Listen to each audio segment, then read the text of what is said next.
It's a violent and mysterious home invasion in Woodland Hills. It happened at a mansion that's used as a rental.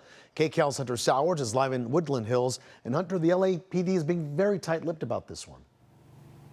Yeah, Juan, very tight-lipped, and I can tell you it's an unusually long investigation. The road you see behind me closed for really all of the day. Investigators going on 17 hours of combing through this scene.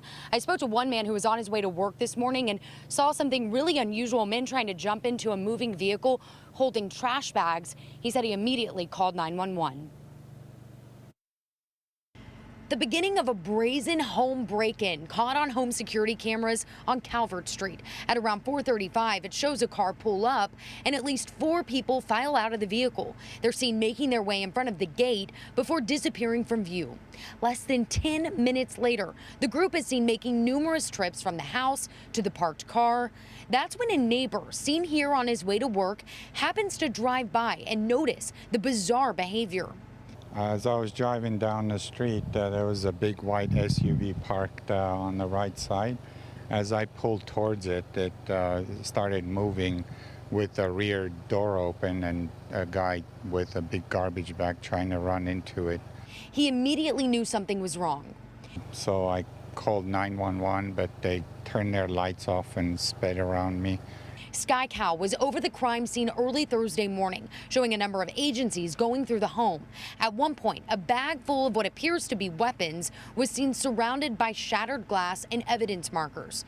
Police would not respond to our questions about who the weapons belonged to, only telling us they responded just before 5 a.m. to a home on Calvert Street, confirming people were home when the house was broken into.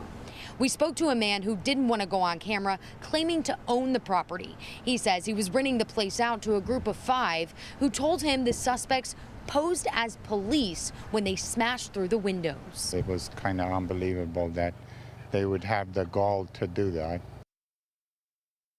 I really want to reiterate here, police not giving us very much information. I have been out here all day trying to speak to somebody for any kind of an update.